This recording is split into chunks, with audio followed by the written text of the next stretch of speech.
নমস্কার বন্ধুরা, আশা করি তোমরা সকলে ভালো আছো। বাজারে তো দেশি ফুলকপি পাওয়া যাচ্ছে, সেটা দিয়ে একটা রেসিপি করব। প্রথমে কড়াইতে অল্প একটু সর্ষের তেল দিয়ে দিলাম, কিছুটা আদা, একটা টমেটো আর 8টা থেকে 12টা মতো কাজু বাদাম দিয়েছি কাঁচা লঙ্কা। এবারে এই সর্ষের তেলে এই সমস্ত উপকরণগুলো ভালোভাবে আমি ভেজে নেব। একদম লাল করে নয়, হালকা ভেজে নেব। ভেজে নিয়ে আমি এগুলো একটা বাটিতে তুলে রাখছি। ঠান্ডা করে নিয়ে মিক্সিতে গ্রাইন্ড করে রেখে দেব। মশলাটা রেডি হয়ে গেল।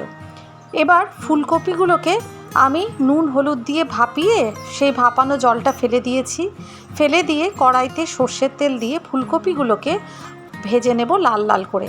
ঠিক এইভাবে লাল লাল করে ভেজে নেব। ভাজা হয়ে গেছে ফুলকপিগুলো, এবার আমি আরেকটা পাত্রে তুলে রেখে দেব। বন্ধুরা, এই রকমভাবে নিরামিষ ফুলকপির তরকারি রান্না করে দেখবে, ভীষণ ভালো লাগে খেতে। এরপর ওই তেলের মধ্যে গোটা সাদা জিরে দিয়ে দিয়েছি।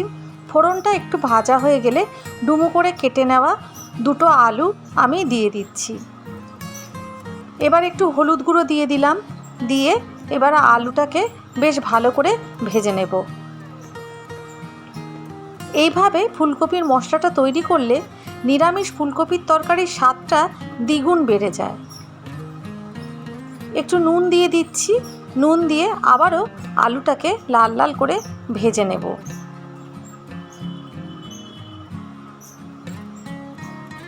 দু মিনিট ঢাকা দিয়ে রেখেছিলাম যাতে আলুটা একটু সেদ্ধ হয়ে যায়, আর একদম লাল লাল করে দেখতেই পাচ্ছ ভাজা হয়ে গেছে। এরপর যে মশলাটা আমি করে রেখেছিলাম, মশলাটা দিয়ে দিচ্ছি। মশলার বাটিতে একটু জল দিয়ে সেই জলটাও দিয়ে দিলাম। দিয়ে এরপর আমি আস্তে আস্তে গুঁড়ো মশলাগুলো দিয়ে দেব। কাশ্মীরি মির্চ দিচ্ছি, জিরে গুঁড়ো দিচ্ছি।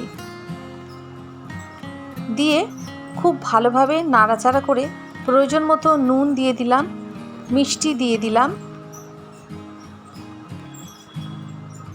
এখানে চাইলে সামান্য একটু হলুদ গুঁড়ো অ্যাড করে দেওয়া যেতে পারে। মশলাটা এইভাবে ঢাকা দিয়ে কষিয়ে নিয়েছি। এরপর ভেজে রাখা ফুলকপিগুলো যে তুলে রেখেছিলাম সেগুলো দিয়ে দিলাম। এরপর আলু, ফুলকপি আর মশলাটা একসাথে এটাকে কষিয়ে নেব। ফুলকপির তরকারি যতটা ভালো করে কষানো হবে, এর টেস্ট কিন্তু ততটাই বেড়ে যাবে। এরপর দিয়ে দিচ্ছি একটু গরম মশলা গুঁড়ো দিয়ে সব কিছু আবারও মিশিয়ে নিচ্ছি। এইভাবে ফুলকপির তরকারি রান্না করলে কিন্তু একদম এক থালা ভাত শেষ হয়ে যাবে। দিয়ে দিলাম একটু ঘি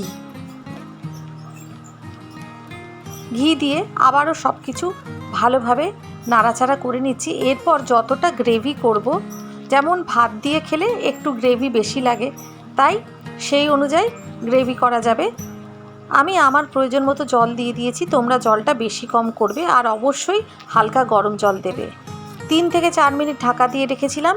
আলু ফুলকপি নিরামিষ তরকারি একদম রেডি হয়ে গেছে।